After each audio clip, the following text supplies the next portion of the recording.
Давайте. Ей тук. Давай горе на тротуара. Давайте. Давайте ги другите.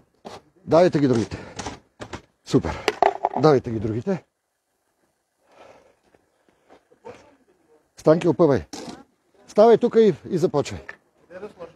Слагай го тук. Слагай го. Започвай. Станке, иди до него горе. 3 години смърт и обезщетение на една суверенна държава. 3 години смърт и омерзение за цялата общественост. 3 years of life. 3 years of barbaric war. Спокойно. Кажете какво иска. Това е арт-инсталация, гражданска позиция. Гражданска позиция на Рафаело. Рафаел Казаков, Издружение Боец. Годишнина от началото на войната в Украйна. Това символизира кръвта. Това символизира... Това не е на българска, това е... Ама какво значи? Ама ние в България протестираме. Ние в България протестираме. Ние протестираме в България. Днес се навършва 3 години от началото на войната в Украйна. Както виждате, няма пострадали граждани, полицаи. Няма полицаи пострадали, няма никой. Не може да разберете. Спокойно. Чакайте, вие за какво го бутате този човек? Защо го бутате този човек? Кой са вие? Представете, защо го бутате този човек? Българите! Ма ние сме на тротуара. На другия тротуар. Момент, ние сме на тротуара. Сега, вижте, ма няма пострадал никой. На никого не посягаме, няма граждани посягаме. Момент. Слава Украйни! Героям слава! Слава Украйни! Слава Украйни! Путин! Хуйло! Путин! Хуйло! Путин! Хуйло! Ай, оттатък. Публично пространство. Чакайте, ние сме на обществено място. Оставете човека и не го бутайте. Оставете човека и не го бутайте. Оставете човека и не го бутайте. Това символизира кръвта на хилядите избити невинни деца, жени и старци в Украйна. А там в тази сграда са представителите на агресорите и на терористите. Путин, терорист! Путин, терорист! Слава на Украйна и да живее България! Слава Украйни! Героям слава! Слава Украйни! Героям слава! Слава Украйни! Герой слава! Путин, терорист! Путин, терорист! Путин, терорист!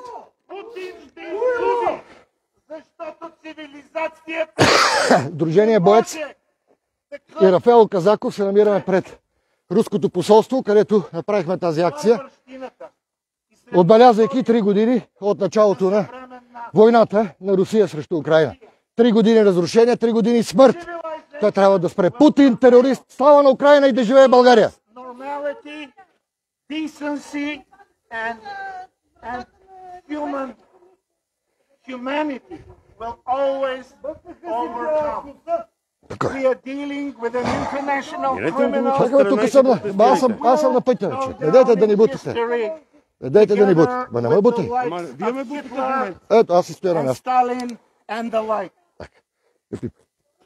Българи, не дейте да страдате от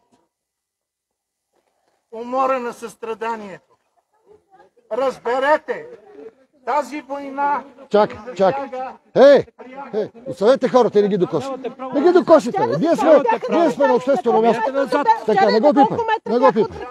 Това. Не е нещо, което... Чакай. На другия тротуар. Искам да видя с какво няма право да бъде. Ама защо на този тротуар, а не на другия тротуар? Покачайте. Вече, коя друга държава да завзема? Те готвят вече... Ето това е най-хубавото място. Значи това са репортери, които отразяват. Вие сте организатор. Така, аз съм тук. Терористите, няма да чакам разрешение. Ай. Който е Рафаел Казаков, визуален артист и гражданин на България. Браво! Не дейте да забравяте, че тази война ни засяга пряко. бандитът Путин няма да се спре.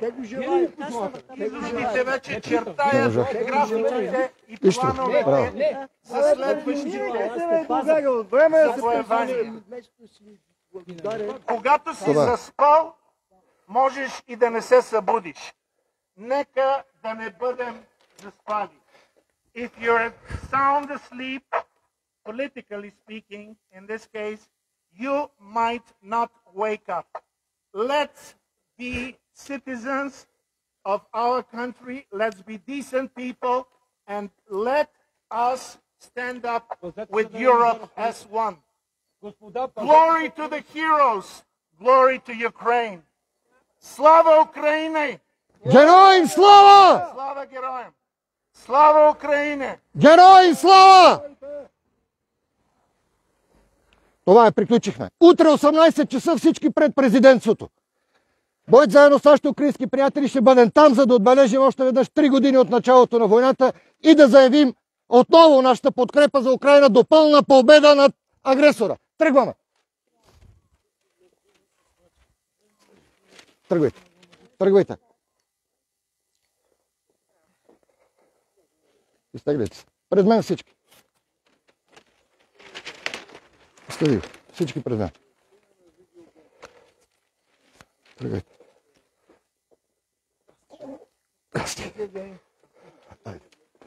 И благодаря на всички медии, които отразиха. Да. Изтегляме се. Така. Всички пред мен. Аз съм последен. Давайте напред. Ченгетата зад мен, аз съм последен. Давайте. Приключихме. Боец и Рафаел Казаков направихме акция пред руското посолство, където заляхме с 100 литра червена боя, като символ на кръвта на избитите невинни украински деца, жени и старци и отбелязваме 3 години от началото на войната на Русия срещу Украина. Акция срещу агресора, срещу терористите и военнопрестъпниците на Путин.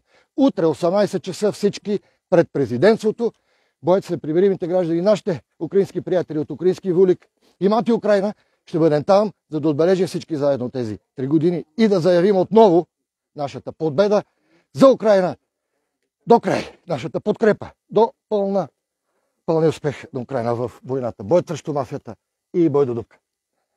Битката продължава. Изтегляме се.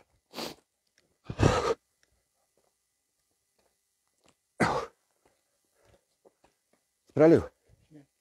Добре, нищо задушващо малко да се изтеглим, да не скочи ченгета на нашите хора в последния момент и след това ще го справя.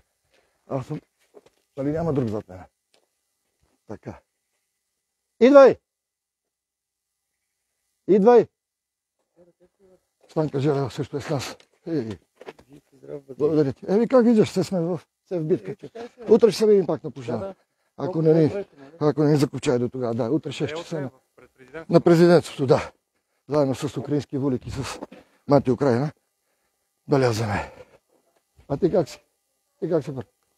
Супер. Живи и здраве, това е.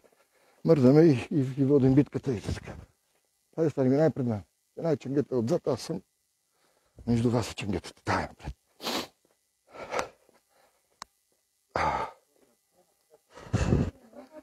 Споделяйте видеото, споделяйте лайфа и се стягайте за утре. Утре, 18 часа пред президентството. Слава на Украина и да живее България! Спираме лайфа, утре ще се видим отново.